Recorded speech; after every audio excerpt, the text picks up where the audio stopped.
আল্লাহ ঈসা নবীকে কেন আকাশে উঠালেন? আল্লামা জালালউদ্দিন সুয়ুতী আল হাবিলিল ফাতাওয়াতে লেখেন, পয়গম্বর ঈসা আল্লাহর কাছে সব সময় দোয়া করতেন, আল্লাহুম্মা জালনি মিন উম্মতি মুহাম্মাদিন সাল্লাল্লাহু আলাইহি ওয়াসাল্লাম, আল্লাহ তুমি আমাকে মুহাম্মদ সাল্লাল্লাহু আলাইহি ওয়াসাল্লামের উম্মত বানায় দাও। আল্লাহ তার দোয়া কবুল করেছেন।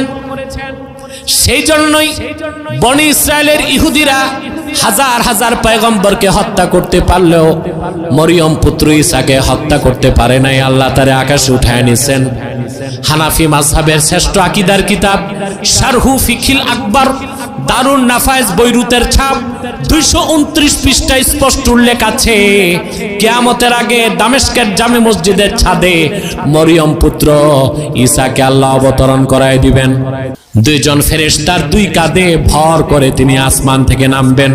দামেস্কের জামে মসজিদের ভিতরে থাকবেন ইমাম মাহদি।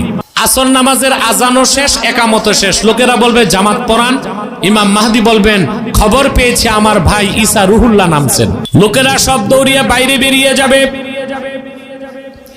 দেখবে দামেস্কের জামে মসজিদের পূর্ব পাশের মিনারা দিয়া ঈসা রুহুল্লাহ নামতেছেন। তিনি ভিতরে ঢুকার পরে ইমাম মাহদি বলবেন, ঈসা রুহুল্লাহ, আজান শেষ, একামত শেষ, নামাজ পড়ান।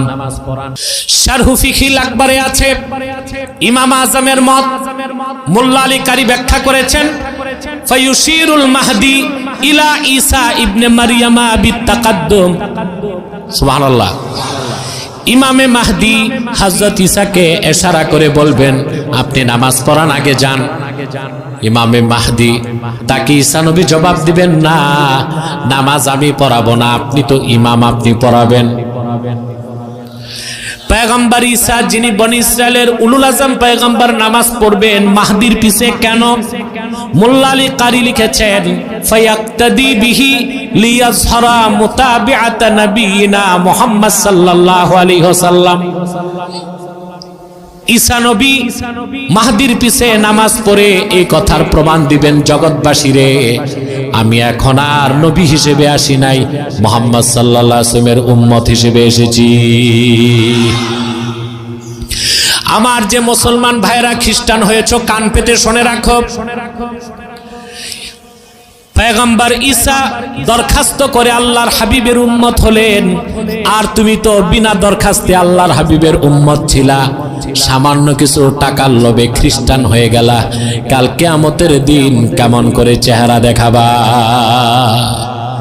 ফিরে আসো, তবার সুযোগ আছে, তবার দরজা